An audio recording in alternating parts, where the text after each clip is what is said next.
Et coucou, et voilà, un nouveau jour du mois d'août bien entendu, où je me promène dans cet endroit magnifique qui est la vallée aux loups, Plessis-Robinson, vraiment à 5 minutes de chez moi, où je me sens vraiment bien et portée par toutes ces belles énergies. Et tout ce que je vis ici, dans ce coin de nature précieuse à mon cœur, du coup m'interpelle à chaque fois et me renvoie à quelque chose peut-être dans mon intérieur et que je vais vous partager aujourd'hui. Voilà, sur ce chemin. Ombre, lumière, magnifique. Se trouve un arbre, voilà, qui barre un petit peu la route.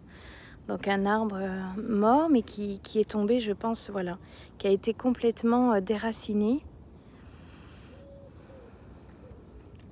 Je vous le montre dans sa totalité. Donc voilà, un arbre bien sûr en souffrance. Et en même temps, il me renvoie, donc qu'est-ce qui pourrait bloquer sur ma route? Qu'est-ce que je dois prendre conscience d'un mode de fonctionnement, d'une pensée ou d'un état d'être ou d'une émotion qui au final m'empêche d'avancer plus légèrement, plus sereinement sur ma voie, sur mon chemin, et qui me bloque encore dans mon épanouissement, pourquoi pas. Et puis aussi, dans la façon où je vais pouvoir contourner cet obstacle, c'est toujours très intéressant, c'est est-ce que je vais rester devant? Est-ce que je suis bloquée? Est-ce que je prends une autre route? Est-ce que je vais pouvoir l'enjamber? Donc je vais le passer. Est-ce que je vais le contourner?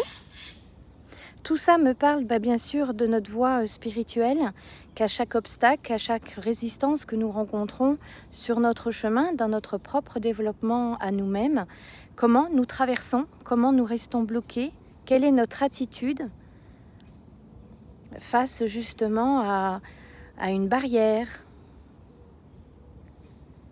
face à un barrage ou à un blocage intérieur, qui de toute évidence est extérieur, mais qui nous renvoie à celui que nous pourrions justement avoir à l'intérieur de nous-mêmes, et à sa façon justement de pouvoir le traverser, le débloquer. Pas forcément aller se mettre toujours la tête dedans et jusqu'à comprendre qu'il y a une autre façon de l'appréhender, mais au contraire de savoir comment nous allons pouvoir faire face à cet événement qui vient un petit peu perturber notre cheminement, notre voie sereine. Et là, voilà. Et là, c'est la réponse, elle est en chacun de nous. C'est-à-dire, pour certains, il est au final besoin et utile pendant un certain temps d'aller contre le mur et de se rendre compte que nous sommes vraiment bloqués, que nous ne pouvons pas avancer, qu'il est inutile de continuer. Mais non, c'est pas grave, on continue quand même et encore jusqu'à comprendre que ce qu'on nous dit, ce n'est pas possible. Pas de cette façon dont nous l'appréhendons, en tout cas à ce jour. Et puis ensuite, ce que cela nous enseigne, c'est comment nous allons pouvoir dépasser ça.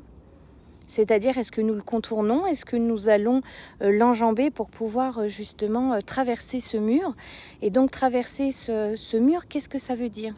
Ça veut dire que c'est juste l'affronter, c'est-à-dire c'est le regarder en face, voir exactement en conscience quel est ce problème, quel est ce barrage, quel est ce mode de fonctionnement qui nous empêche justement d'aller de l'avant et qui nous retient un peu comme un auto-sabotage. Donc du coup, le fait de le regarder en face, de plus mentir sur soi et d'arrêter d'aller chercher des excuses à l'extérieur, là il me serait facile de me dire je ne peux pas avancer, c'est l'arbre, c'est la nature, c'est l'orage et tout ça. Non, c'est qu'est-ce que ce barrage vient me dire sur ma vie à moi, sur mon chemin à moi. Qu'est-ce qui en moi me bloque au point que la nature ait besoin de me montrer cet arbre juste en face de moi pour que cela me serve aujourd'hui, par exemple d'enseignement sur une vidéo, mais qu'est-ce que cela me renvoie quand même à moi? Voilà. Où sont encore mes résistances? Et quand je les regarde en toute authenticité, avec humilité, je peux regarder que je bloque encore sur un domaine de ma vie qui du coup ne m'épanouit pas, où je suis complètement en résistance, alors que c'est ce que je veux le plus. Et plus je veux, plus je vais dans ce mur, plus je me cogne la tête dans ce mur, plus je me fais du mal quelque part parce que je vois bien que ce n'est pas la voie, mais non, mais c'est pas grave, je continue quand même. Donc là, cet arbre aujourd'hui vient me dire que je peux regarder ce même problème, cette problématique différemment, et que peut-être je peux le contourner en changeant quelque chose dans ma façon de percevoir ce problème, dans ma façon d'essayer de résoudre ce problème, dans la façon de me comporter face à cette problématique tout simplement aussi. Et donc du coup, je la regarde, je peux vivre certaines émotions. Donc comme nous l'avons vu, il suffit après de les exprimer, de les faire sortir et de ne pas les conserver, au contraire, mais de leur donner de la place, de la vie, de la reconnaissance pour qu'elles puissent disparaître.